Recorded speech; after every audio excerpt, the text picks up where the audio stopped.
Millionaire humiliates poor 6-year-old girl in public for wearing an old dress until she gives him a coin and his heart breaks. Before we unfold this sorrowful story of isolation and grief, comment your location and subscribe for more emotional journeys. The crystal chandelier cast dancing shadows across the marble floor of Henderson's department store as 6-year-old Emma clutched her grandmother's old coin purse with trembling fingers. Her faded pink dress, carefully mended with mismatched thread and patches that told stories of countless wash cycles, stood out among the designer clothing displays like a dandelion struggling to bloom in a perfectly manicured rose garden. The afternoon shopping rush swirled around her small figure as she gazed up at the mannequins, dressed in beautiful velvet dresses and shiny patent leather shoes. Emma's own scuffed sneakers, held together with duct tape and hope, squeaked softly against the polished floor as she shifted from foot to foot, lost in dreams of someday wearing something so pretty. "Excuse me, little girl," came a sharp voice that cut through the afternoon bustle like a knife through silk. This isn't a playground for vagrant children. Emma looked up to see a tall man in an expensive charcoal suit, his silver hair perfectly styled without a strand out of place, his cold blue eyes scanning her threadbare appearance with obvious disgust and barely concealed irritation. At 48, Richard Henderson owned half the commercial real estate in downtown Chicago, and his expression made it crystal clear he found her presence not just unwelcome, but personally offensive to his carefully cultivated image. "I'm sorry, mister," Emma whispered, her small voice barely audible above the department store's classical music that seemed to mock her poverty with its elegant notes. "I was just looking at the pretty dresses for when I get a family and have somewhere special to go." Richard's jaw tightened as other customers began to pause their shopping to stare at the unfolding scene. The last thing he needed was this raggedy child drawing unwanted attention to his flagship store during peak shopping hours. His reputation for exclusivity was what kept the wealthy clientele coming back, and this little waif threatened that carefully maintained atmosphere. "Looking is for customers who can actually afford to buy something," he said coldly, his voice carrying the authority of someone accustomed to immediate compliance. "Where are your parents? They should be watching you more carefully." Emma's brown eyes filled with tears that she fought valiantly to hold back, but she lifted her chin with surprising dignity for someone so small and vulnerable. "I don't have parents, sir. Miss Sarah from the orphanage brought us here to see the Christmas decorations downtown, but I got lost when I saw the beautiful dresses in the window." The word orphanage hit Richard like a physical blow, stirring memories he'd buried deep beneath decades of success and carefully constructed emotional walls. But his public image mattered more than childhood ghosts that had no place in his adult world. "Well, you need to leave immediately. Now, you're disturbing my customers, and this is a business establishment, not a charity." "But sir," Emma said with heartbreaking hope, reaching into her worn purse with hands that shook slightly. "I have money, see?" She pulled out a single tarnished silver coin that caught the light like a fallen star. "Grandma gave this to me before she went to heaven. Can I buy a family with this? Is it enough?" The question hung in the air like a prayer whispered in an empty cathedral, and for one devastating moment, Richard Henderson's carefully constructed world began to crumble around the edges. The coin in her tiny palm wasn't just currency. It was hope, desperation, innocence, and the kind of faith that adults spend lifetimes trying to recapture, all wrapped into one impossible, heartbreaking wish. Around them, shoppers had stopped their browsing to stare at the scene unfolding in the children's department, their faces showing a mixture of pity and judgment that made Richard's chest tighten with unexpected shame. His throat constricted as suppressed memories flooded back, memories of another 6-year-old, another coin, another desperate wish that had gone unanswered 42 years ago in a different life he'd tried so hard to forget. The orphanage smelled of industrial disinfectant and broken dreams as Richard pushed through the heavy oak doors 2 hours later, his hands shaking slightly, something that hadn't happened since his first $1 million deal 15 years ago. His expensive Italian leather shoes echoed against the worn linoleum floors as he approached the front desk, where Sarah Martinez looked up with weary surprise etched across her kind but tired features. "Mr. Henderson? I wasn't expecting you," Sarah said, setting down the stack of paperwork she'd been reviewing. She had been running Mercy Children's Home for 15 years, long enough to recognize the haunted look that sometimes appeared in successful men's eyes when they suddenly remembered their buried humanity and found it lacking. The little girl, Emma. "She was in my store today," Richard's voice cracked like ice under pressure, the words coming out more roughly than he intended. I need to understand what happened to me in there, why seeing her affected me so profoundly." Sarah's expression softened with recognition and something that might have been hope. "Ah, you met our Emma. She has that effect on people, sees right through to the heart of things. Come, let me show you her file and tell you her story." They walked down a hallway lined with children's artwork, colorful crayon drawings of stick-figure families and rainbow houses, past dormitory rooms where lonely voices echoed with the particular sadness that comes from children trying to comfort each other when no adults are available to do the job. Richard's chest tightened with each step, remembering similar halls from his own past, the institutional smell that never quite left your memory, no matter how successful you became. "Emma came to us 3 years ago," Sarah explained, pulling out a thin manila folder from a filing cabinet that held too many similar stories. "Found wandering downtown after her grandmother died of cancer. No other family members could be located. She's been waiting for adoption ever since, though she's never stopped believing it will happen." Richard stared at the photograph clipped to the file, the same trusting brown eyes that had shattered his composure earlier, the same hopeful smile that seemed to shine despite circumstances that should have crushed any child's spirit. "What about that coin? She said she could buy a family with it." Sarah smiled sadly, an expression she'd perfected over years of watching children cling to impossible dreams. "Her grandmother's last gift, a 1923 silver dollar that's been in their family for generations. Emma believes it's magic, that it will help her find a family someday. We've tried explaining that money doesn't work that way, but hope is sometimes all these children have to hold on to. But hope is all she has." Richard finished, his voice barely above a whisper, as the truth of those words settled into his bones like cold rain. "Exactly," Sarah said, studying his face carefully with the practiced eye of someone who'd seen many adults grapple with their consciences. "Mr. Henderson, what really brought you here? In 15 years of running this place, I've never seen you show any interest in our children or our programs." Richard closed his eyes, feeling the weight of 4 decades of buried pain pressing against his chest like a physical force.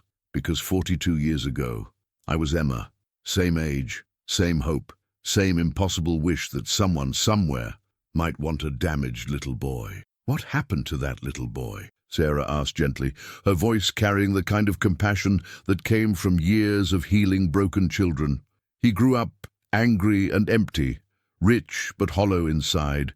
He built walls so high and so thick that love couldn't find its way in, and he convinced himself that was protection rather than prison."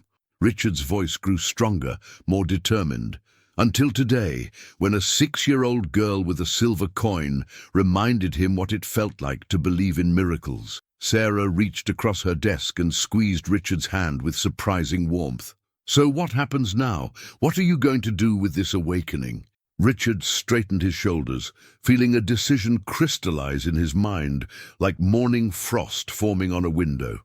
"Now, I stop running from who I used to be and start becoming who I'm meant to be."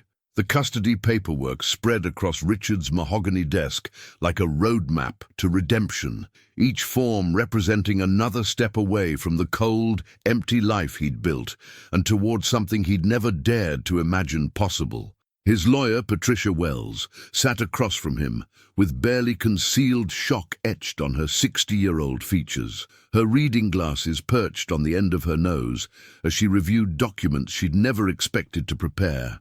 "Richard, I have to ask," And please don't take this the wrong way, but are you absolutely certain about this decision?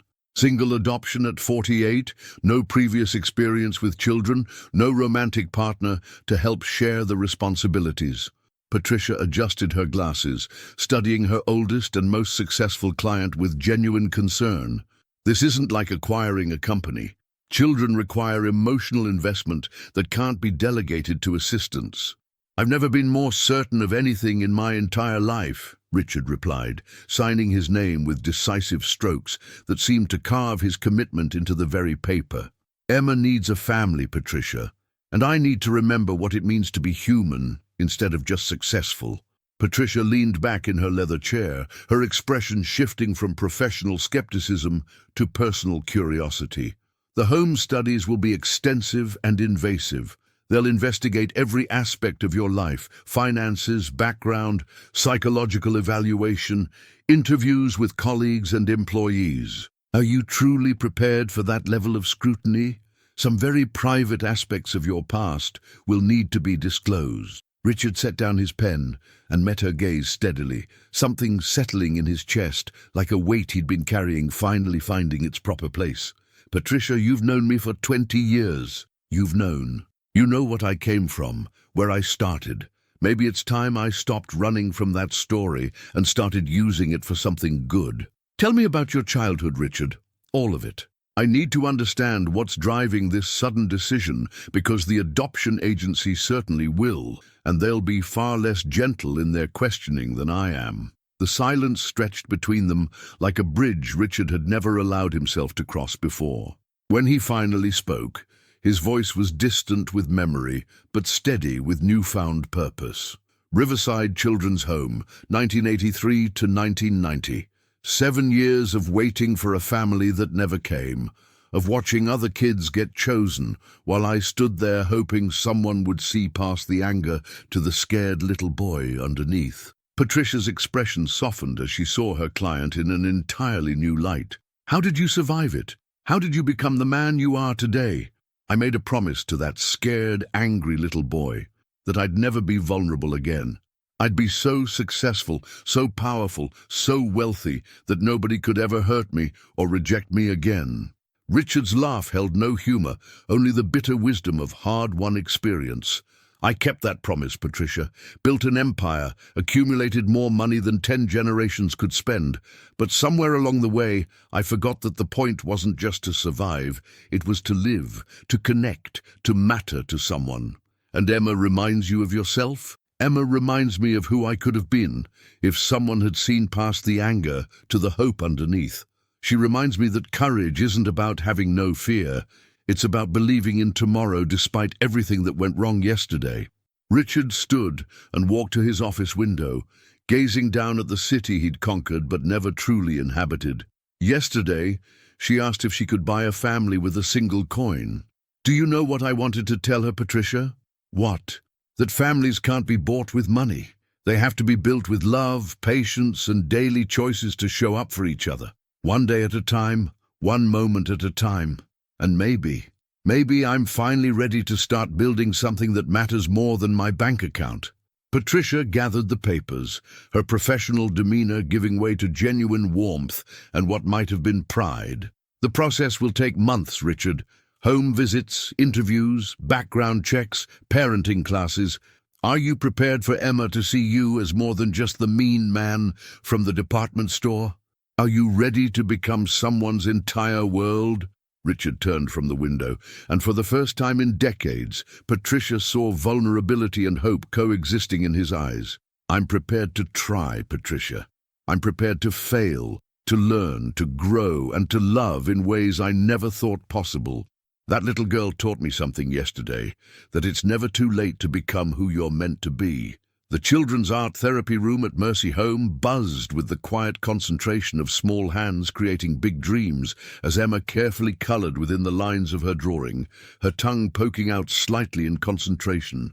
Crayons scattered across the small table like fallen rainbows, while she worked on what had become her signature subject over the past 3 years. A house with 2 stick figures standing in front of it, always the same hopeful scene rendered in different color combinations. Doctor Jennifer Ross, the home's child psychologist, watched the 6-year-old work with the practiced eye of someone who'd spent 15 years learning to read the hidden messages in children's artwork. She settled into a child-sized chair beside Emma, her clipboard balanced on her knees, ready to document another session in their ongoing therapeutic relationship.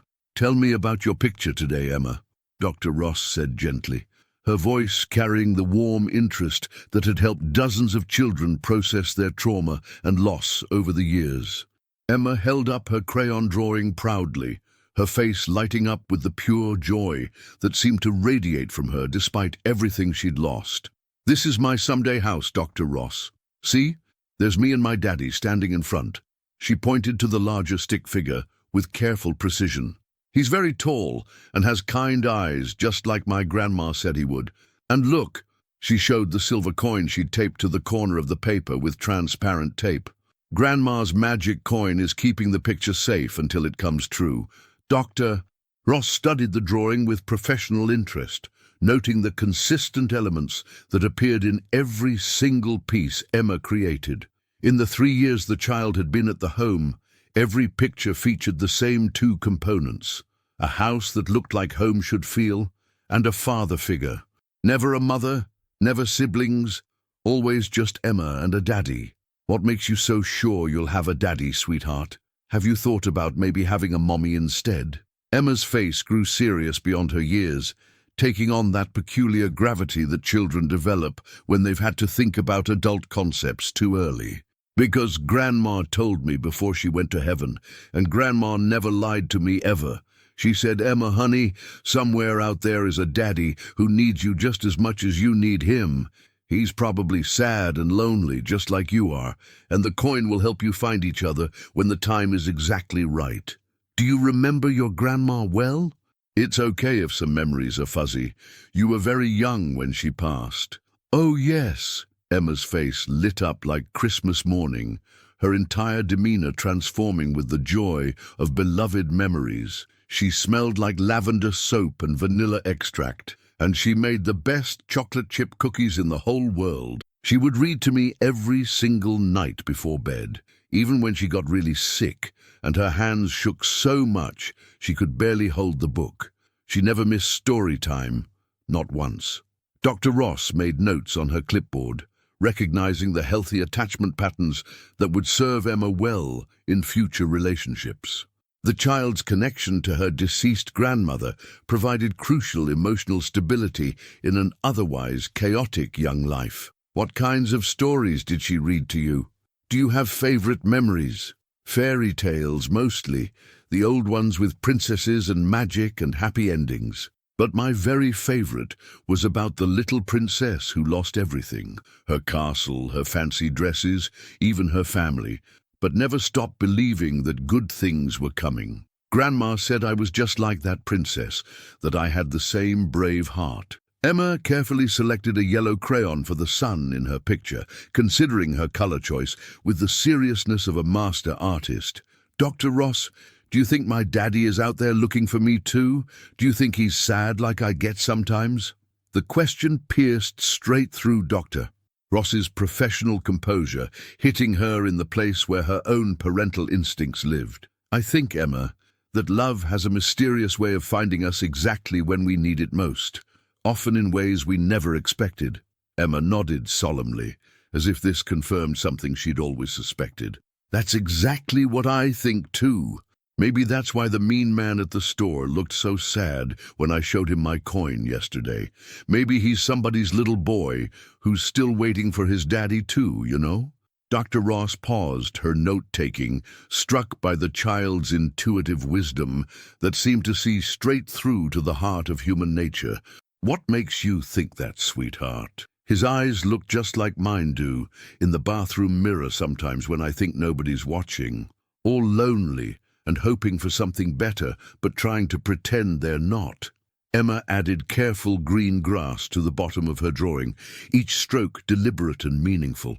"I hope he finds his daddy soon, Dr. Ross. Everyone deserves to belong somewhere, even mean grown-ups who forgot how to be nice."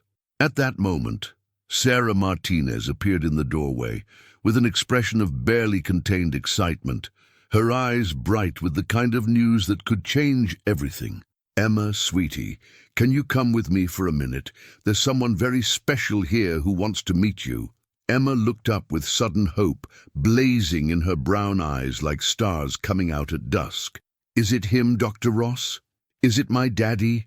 The meeting room at Mercy Children's Home felt smaller than usual as Richard sat rigidly in an adult-sized chair that seemed comically oversized among the colorful children's furniture surrounding him. His expensive charcoal suit looked out of place against the cheerful yellow walls, decorated with finger paintings and construction paper flowers, and his palms were sweating, something that hadn't happened since his first board presentation to hostile investors 25 years ago. The room smelled like crayons and hope, two scents that transported Richard instantly back to his own childhood in ways that made his chest tighten with long-buried emotions. He'd changed clothes 3 times that morning, uncertain what one wore to potentially meet their future daughter, settling finally on his most approachable suit and a tie that Emma might find cheerful. Sarah Martinez stood by the door, her hand resting on the handle while she offered him one final moment to collect himself. "Remember, Mr. Henderson, this is just a meet and greet. No pressure on either of you, no expectations or commitments. Emma doesn't know about your interest in adoption yet. We thought it best to see how you two interact naturally first." Richard nodded, his throat suddenly dry despite the glass of water Sarah had thoughtfully provided. "I understand completely. I need her to see that I'm not the monster from the department store yesterday. I need her to know that I'm sorry, that I want to do better." The door opened with a soft creak, and Emma appeared like sunlight breaking through clouds, her small hand tucked safely in Sarah's larger one. She wore the same faded pink dress from yesterday, but someone had tied her dark hair back with a bright yellow ribbon that made her brown eyes seem even larger and more expressive. When she saw Richard, her steps faltered for just a moment before curiosity overcame caution. "It's okay, sweetheart," Sarah encouraged with the gentle voice she'd perfected over years of helping children navigate difficult emotions. "Mr. Henderson wanted to come here today to apologize for yesterday.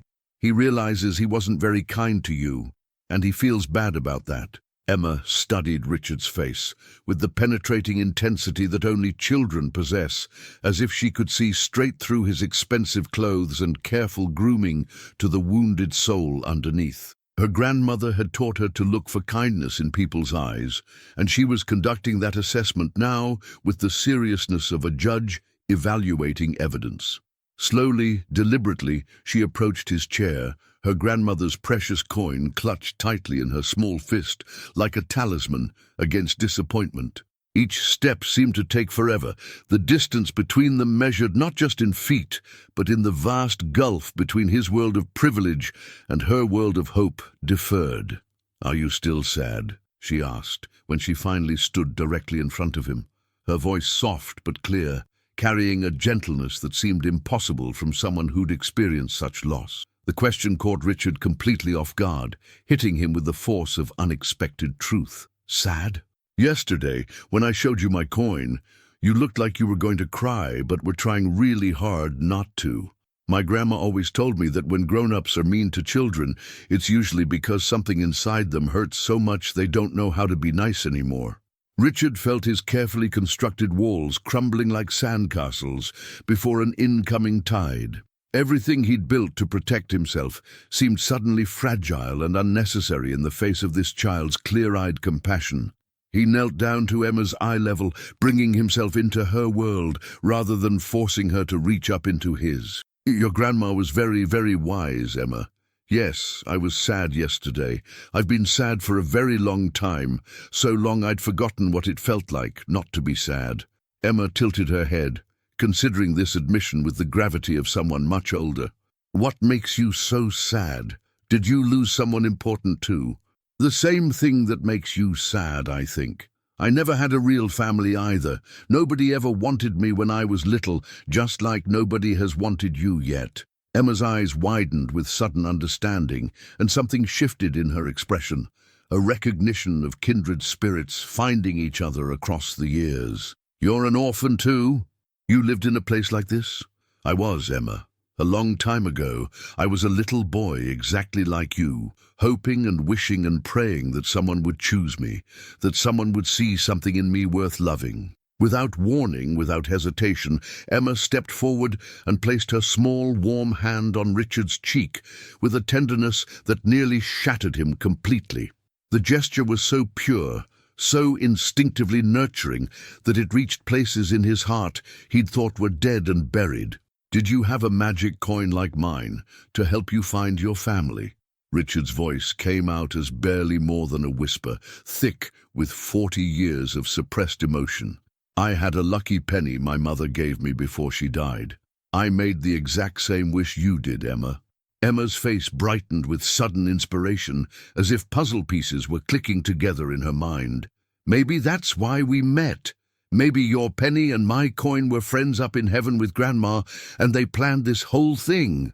She held out her silver dollar, its surface worn smooth from decades of hopeful touches and desperate prayers. Would you like to hold it? Grandma said it brings together people who are supposed to be family. With hands that trembled like leaves in an autumn wind, Richard accepted the coin that meant everything to this precious child. The metal felt warm against his palm, as if it truly held magic within its tarnished surface, as if all the love and hope Emma had poured into it over the years was now flowing into him. "Emma," he said, his voice thick with emotion he could no longer contain, "what would you say if I told you I'd like us to be a family? What if I want to be your daddy?" 3 months later, the transformation of Richard Henderson's penthouse apartment reflected the complete revolution that had taken place in his heart and soul. Gone were the cold marble surfaces that had once showcased his wealth but offered no warmth, replaced by soft area rugs in cheerful colors that invited bare feet and impromptu dance sessions. The sterile modern furniture had been exchanged for a cozy sectional sofa covered in colorful throw pillows and the occasional stuffed animal, with a coffee table that bore the happy scars of coloring book sessions and craft projects. Emma's artwork decorated not just the refrigerator, but every available wall space, a gallery of stick figures and rainbow houses that told the story of a little girl's dreams finally coming true. Her small pink bedroom had become the brightest, most joyful spot in the entire apartment, filled with books and toys and the kind of organized chaos that only a well-loved child's room can achieve. The morning sun streamed through windows that no longer seemed cold and imposing, but welcoming, casting warm light across the breakfast bar where Emma sat swinging her legs and offering enthusiastic but questionable cooking advice to her father, who stood at the stove, attempting to master the complex art of pancake flipping. "Daddy, I think that one looks like a dinosaur," Emma giggled, pointing at Richard's latest lopsided pancake attempt with the kind of pure delight that had become the soundtrack of their mornings together. "A really, really silly dinosaur with a big belly." The word "daddy" still sent warmth flooding through Richard's chest every single time she said it, a miracle that hadn't dimmed even after 3 months of hearing it daily. The adoption had been finalized just last week, making Emma officially Emma Henderson, a name she practiced writing with elaborate flourishes and hearts dotting the I's, often followed by age 6, daughter of Richard Henderson, the best daddy in the whole world.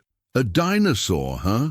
Richard grinned, sliding the admittedly dinosaur-shaped pancake onto her plate with a flourish that would have made professional chefs weep. "Well then, we'll call this particular specimen a Richardsaurus rex, the rarest and most magnificent pancake-making dinosaur in all of Chicago." Emma dissolved into the kind of delighted laughter that made Richard understand why people wrote songs about joy, the sound bubbling up from somewhere deep in her soul where happiness lived. "Daddy, that's not a real dinosaur name. You're being silly." "Just sure it is," Richard protested with mock seriousness, puffing out his chest in exaggerated pride. "It's a very rare species of dinosaur that can only make pancakes shaped like other dinosaurs and give the world's most amazing hugs. I happen to be the last known specimen in captivity. Dee, as if to test this theory, Emma launched herself off the bar stool and wrapped her arms around Richard's waist with the fierce intensity of someone who'd learned not to take hugs for granted. I love you so much, Daddy. Thank you for choosing me with your heart instead of making me buy you with my coin. Richard set down his spatula and knelt to Emma's level, a daily ritual that kept him grounded in what truly mattered in life. This moment, this connection, this love that had transformed them both. It was worth more than all his business successes combined. Emma, sweetheart, I need you to understand something very important, and I want you to remember it always. Emma nodded seriously, her brown eyes wide with the kind of attention that children reserve for the most crucial conversations. I didn't choose you, baby girl. You chose me. That day in the store, when you showed me your coin and asked if you could buy a family, you saw something in me that I couldn't see in myself. You saw past the mean, angry man I'd become to the scared little boy who was still hiding inside, still hoping someone would love him. Emma reached up and touched his face with her small hand, a gesture that had become her signature way of offering comfort. But Daddy, Grandma always said the magic wasn't really in the coin. She said the magic was in believing that love would find a way, even when everything seemed impossible. Richard felt tears prick his eyes as he pulled his daughter close, breathing in the scent of her strawberry shampoo and the indefinable sweetness that seemed to cling to children who were truly, completely loved. Your grandma was absolutely right, Emma. The coin didn't bring us together, love did, and faith. And the incredible courage of a little girl who never stopped hoping, even when hope seemed foolish. Emma pulled back and studied his face with the concern of someone who'd appointed herself guardian of his happiness. Are you crying because you're sad again? Did I say something wrong? No, baby girl. I'm crying because I'm happy. Because for the first time in 48 years, I know exactly where I belong and who I'm meant to be. Richard's voice was thick with emotion, but his smile was radiant with certainty. I belong with you, Emma. I'm meant to be your daddy. Emma beamed and kissed his forehead with the solemnity of someone bestowing a great honor. With me forever and always. Forever and always, Richard confirmed, the words feeling like a sacred vow. Through pancakes that looked like dinosaurs, through scraped knees and bad dreams, through growing up and all the adventures waiting for us. As they sat down to breakfast together, the morning light catching Emma's silver coin, where it sat in its place of honor on their mantelpiece, Richard reflected on the miracle of transformation that love could work in human hearts. The coin was no longer a desperate wish, but a symbol of dreams, fulfilled hope rewarded, and two souls who had found their way home to each other. But their story was just beginning, and the greatest tests of their new family bond were yet to come. 6 months into their new life together, the first real storm clouds appeared on what had seemed like an endlessly sunny horizon. Emma sat hunched over her homework at the kitchen table, tears streaming down her cheeks as she struggled with a math worksheet that might as well have been written in ancient hieroglyphics, for all the sense it made to her 6-year-old mind. I'm stupid, Daddy, she whispered, her voice breaking with the kind of devastation that only comes from a child's first real encounter with academic failure. Mrs. Peterson says I'm behind all the other kids because I lived in the orphanage too long. Richard felt his blood turn to ice as he knelt beside her chair, his protective instincts roaring to life like a sleeping dragon suddenly awakened. Emma, sweetheart, you are absolutely not stupid. You're one of the smartest, most creative children I've ever known. But Emma shook her head violently, crumpling up her worksheet in frustration. No, I'm not. Sarah Williams can already read chapter books, and Tommy Chen knows all his multiplication tables, and I can't even remember which number comes after 7 sometimes. The pain in her voice cut through Richard's heart like a blade. He'd been so focused on providing emotional stability and love that he'd overlooked the academic gaps that 3 years of institutional care had created. Emma had missed crucial developmental milestones while grieving her grandmother and adjusting to orphanage life. Mrs. Peterson said maybe I have learning problems. Emma continued, her words tumbling out between sobs. She said some children from difficult backgrounds never catch up to normal kids. What if I'm broken, Daddy? What if that's why nobody wanted me before you? Richard gathered his daughter into his arms, feeling her small body shake with the force of her tears. The teacher's words, difficult backgrounds, echoed in his mind with the sharp sting of old prejudices he'd hoped Emma would never face. But the world, it seemed, wasn't finished testing their bond. Emma Rose Henderson, he said firmly, using her full name to capture her complete attention. You listen to me very carefully. You are not broken. You are not behind. You are not anything less than perfect exactly as you are.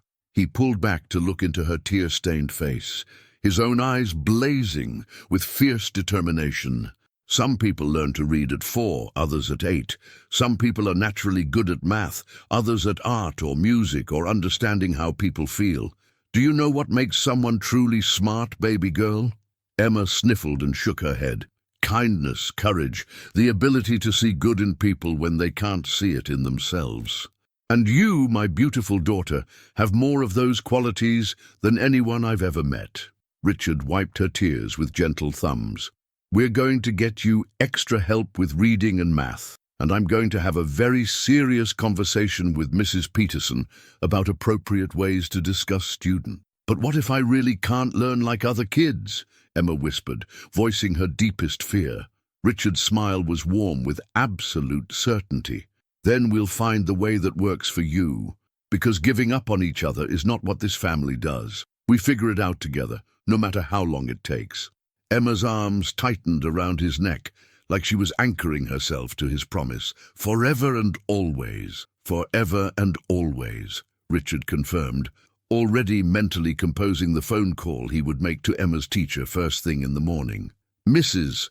Peterson was about to learn that Emma Henderson had a father who would move mountains to protect his daughter's spirit. But as he held Emma close, Richard couldn't shake the feeling that this was just the beginning of the challenges they would face as a family forged from loss and hope. The parent-teacher conference took place in Mrs. Peterson's classroom 3 days later, and Richard arrived armed with research, determination, and barely controlled fury.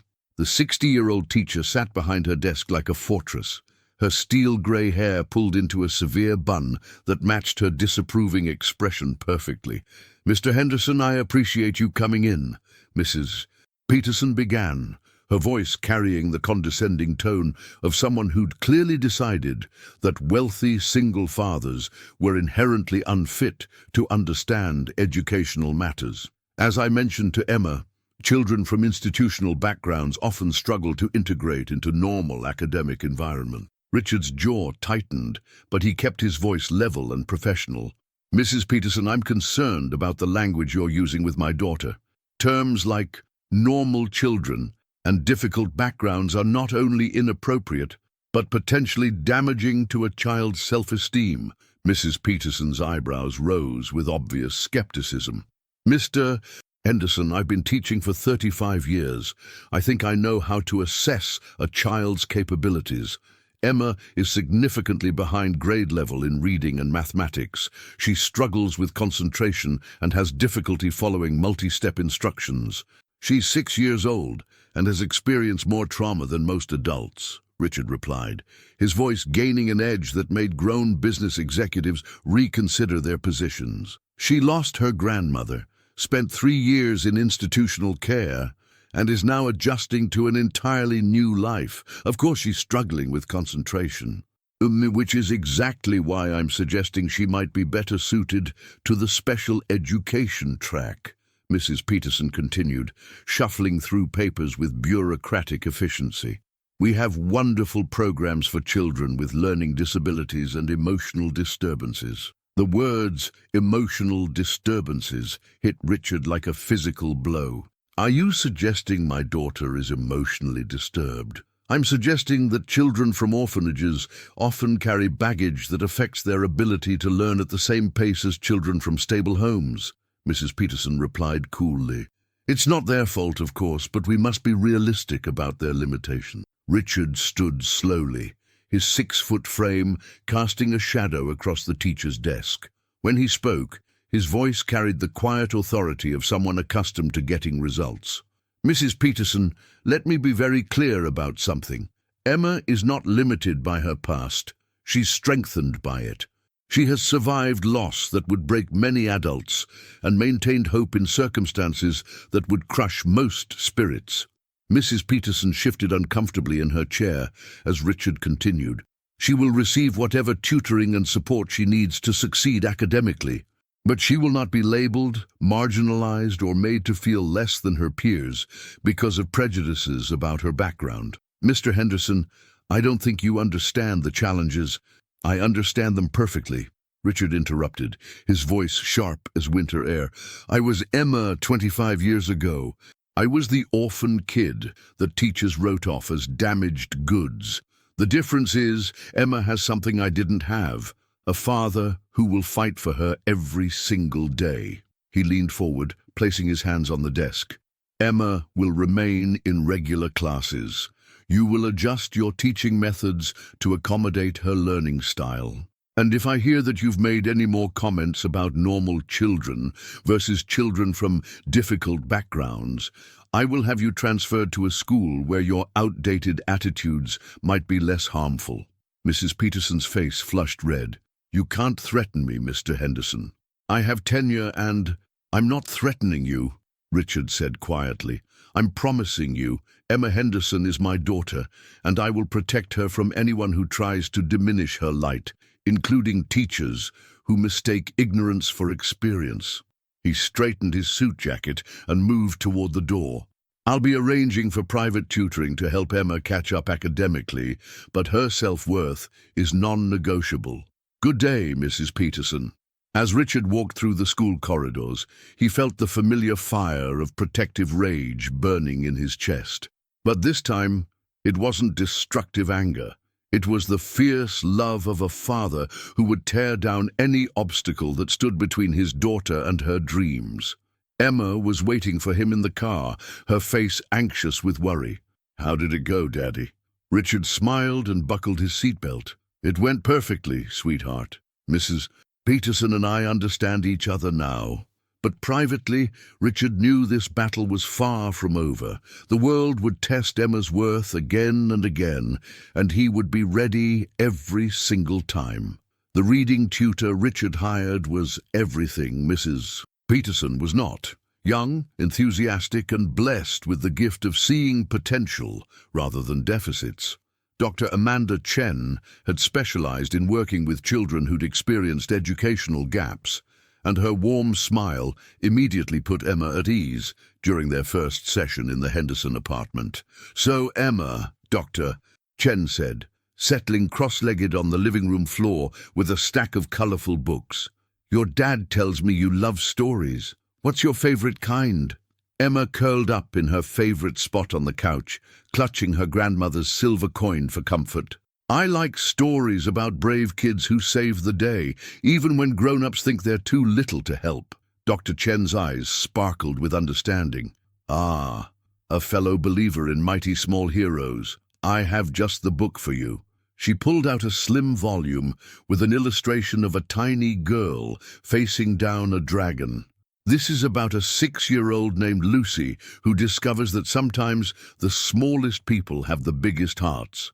Over the next hour, Dr. Chen worked magic that Mrs. Peterson had declared impossible. She didn't focus on Emma's deficits, but built on her strengths, her incredible memory for details, her emotional intelligence, and her vivid imagination. Instead of drilling sight words in isolation, she helped Emma connect letters to the stories that already lived in her heart. "You know what, Emma?" Dr. Chen said, as they finished the session. "Your brain works differently than some kids, and that's actually a superpower. You see connections that other people miss. You understand feelings that most adults struggle with. We just need to teach reading and math in the way your brilliant brain learns best." Richard watched from the kitchen doorway, marveling at how his daughter blossomed under positive attention. This was the Emma he knew, curious, eager to learn, bubbling with questions and insights that amazed him daily. Dr. Chen, Emma said thoughtfully. Do you think Mrs. Peterson is mean because she's scared, like Daddy used to be? Doctor. Chen glanced at Richard with raised eyebrows. What do you think makes people scared, sweetheart? Maybe she's scared that if kids like me can learn just as good as other kids, then she was wrong about a lot of things. And being wrong is scary when you're supposed to be the teacher. The wisdom in those words struck both adults speechless. Doctor. Chen recovered first, her voice filled with admiration. Emma, that might be the most insightful thing I've heard all week. You have what we call emotional intelligence, the ability to understand why people feel and act the way they do. Is that good? Emma asked. It's extraordinary, Dr. Chen assured her. It's one of the most important kinds of smart there is. After Dr. Chen left, Emma snuggled against Richard on the couch, her head on his shoulder. Daddy, I think I'm going to like learning with Dr. Chen. She makes me feel smart instead of stupid. Richard pressed a kiss to the top of her head, his heart swelling with pride and renewed determination. You are smart, baby girl. Incredibly, amazingly smart. Some people just don't know how to see it yet. But you see it, right, Daddy? I see it, Richard confirmed, his voice thick with emotion. I see your brilliant mind, your beautiful heart, and your brave spirit, and I promise you, Emma, that I will spend every day helping you see those things in yourself, too. Emma held up her silver coin, watching it catch the afternoon light.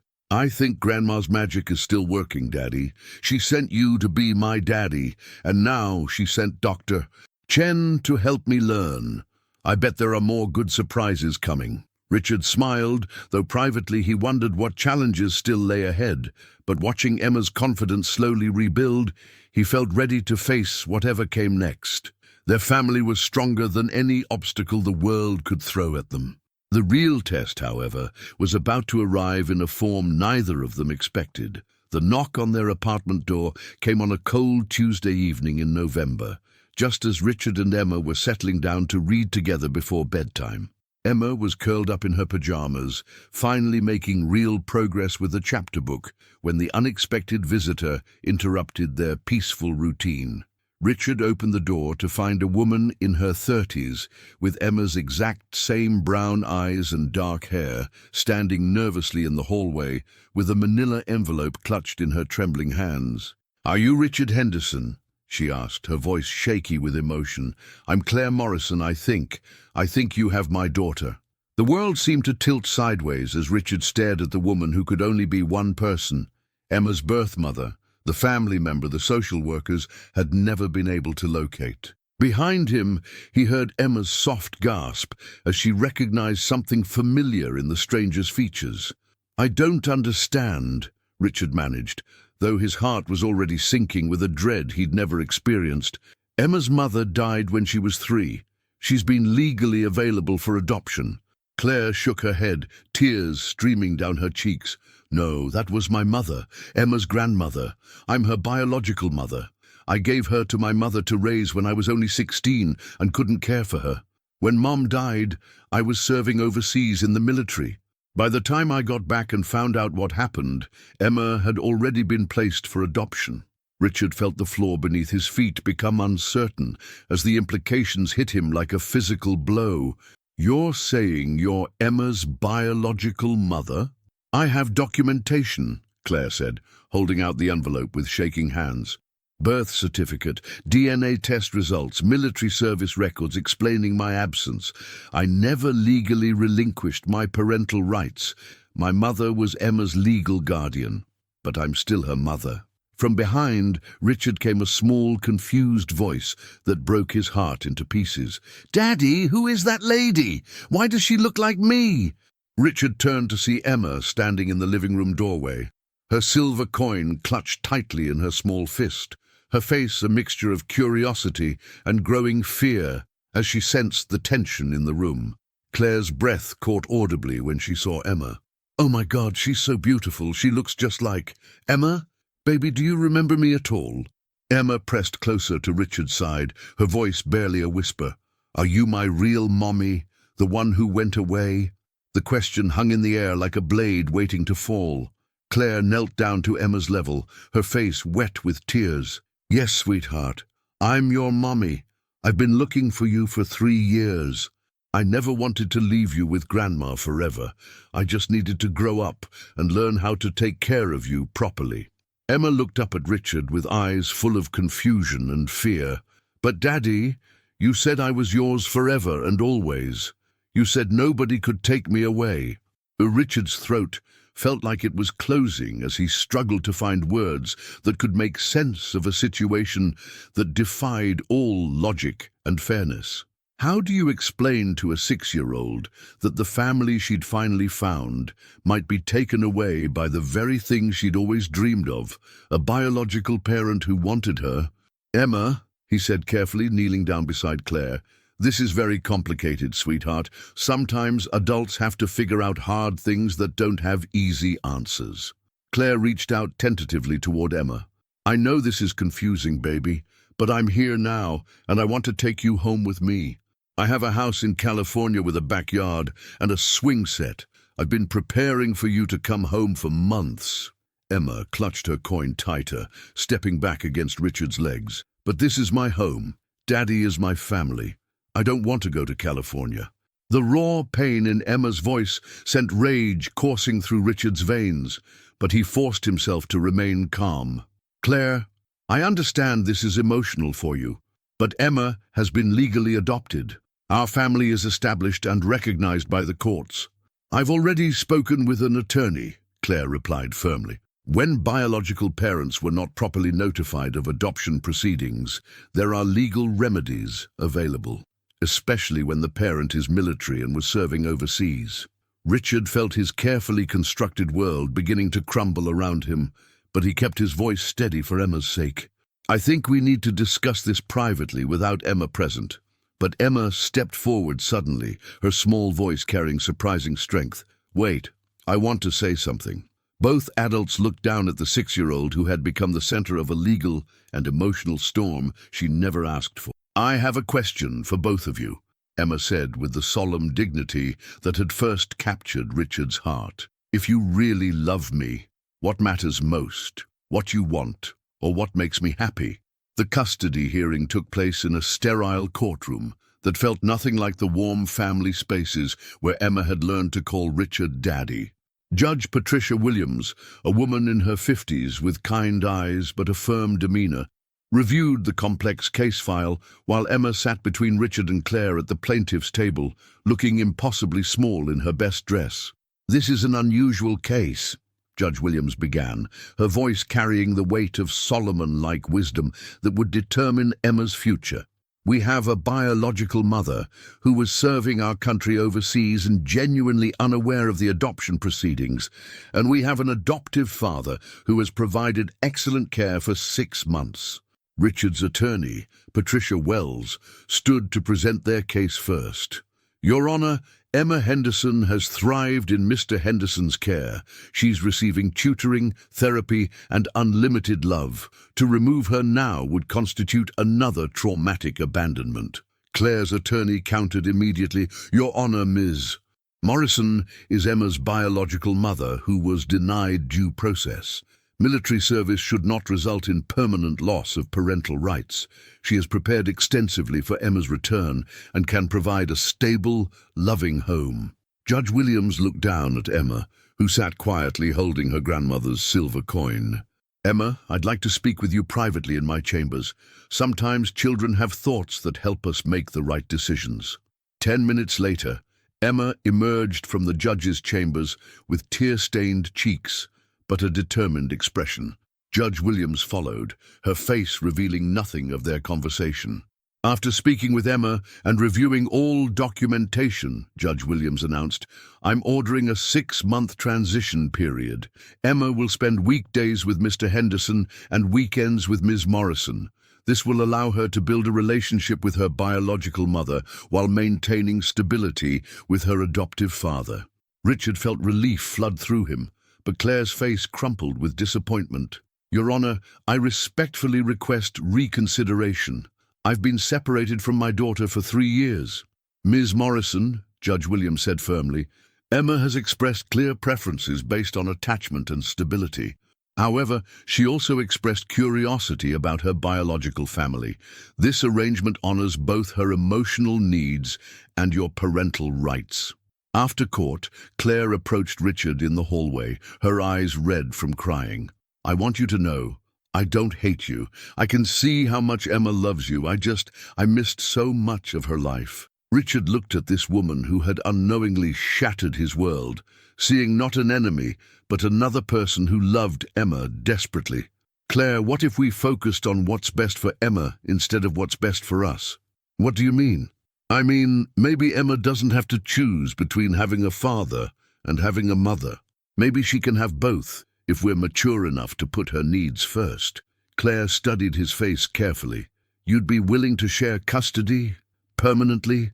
"I'd be willing to be whatever Emma needs me to be," Richard replied. "If that means sharing her with you, then that's what we'll do. But I won't disappear from her life. She's my daughter too, legally, and in every way that matters." Emma had been listening to their conversation with the intensity of someone whose entire future hung in the balance. Suddenly, she stepped between them and held out her silver coin. "Grandma always said this coin would help me find my family," she said solemnly.